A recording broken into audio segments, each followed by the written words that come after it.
Have you ever taken a selfie? I'm sure most of us have. Maybe you felt pretty or wanted to share a look with others to inspire them, or maybe you just wanted to be creative. For some, taking selfies is just a hobby, but for others, it's their life and their brand. Post-feminist brand culture is the description given to the form of bodily self-presentation women and sometimes men employ to advertise and promote themselves on social media. The rise of brand culture, which arose in lockstep with the launch of Instagram in 2010, has allowed people to express and validate themselves creatively.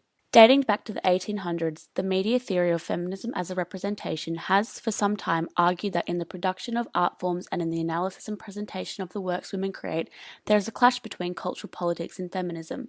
The theory has been built upon over the last 100 years by numerous feminism theorists. Traditional stereotypes of women have denied them authority, depicting them inferior in, amongst other things, professional fields. Over the past decade, this image has been challenged. While the media has accepted the power women now have, there has still been a high degree of criticism and sexualizing, and this can be said to be due to a large proportion of the media being controlled by men.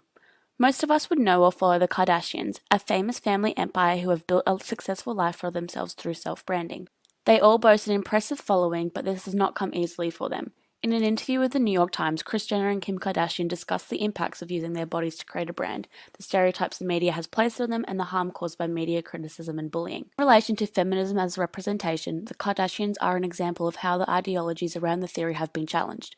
Not only has the family enabled a change in the traditional image of a woman, they've also created a universal image wherein females can build a life and business for themselves that contradicts the stereotypes placed on them. Studies into feminist media representations and cultural influence fields has shown that the demographic of women self-branding are young girl-based audiences. These are the audiences most highly influenced by the media and susceptible to criticism. Now, with an increase in media culturally misrepresenting women who self-brand, there has been a rise in self-harm and bullying. The effects of the media building a negative image on self-representation has been seen to have detrimental physical and mental effects on women. The media can be extended to the everyday person. When we form an opinion and comment on the post, the collective audience is stating a public opinion, which media outlets then use to fuel their story. In relation to post-feminist brand culture, the media generally takes the public opinion and their voice to report, normally in a negative light. News outlets such as the Mirror UK and Yahoo Style have published articles on Kylie Jenner and Millie Bobby Brown, which criticise them for wearing revealing and inappropriate outfits. While some are quick to critique, there are still many who are pro-feminism and believe brand culture is harshly frowned upon by the media. Credited news outlets such as The Guardian, Forbes, and the ABC have begun to be seen to promote brand culture and discuss the effects the negative reporting has had on women's body image, life, and mental health. The media is changing. There has been more acceptance of self-branding, but there is still a significant amount of coverage that continues to stereotype and sexualize women. Feminism as a representation will forever change as we see the rise of women, such as the Kardashians, counteract the media.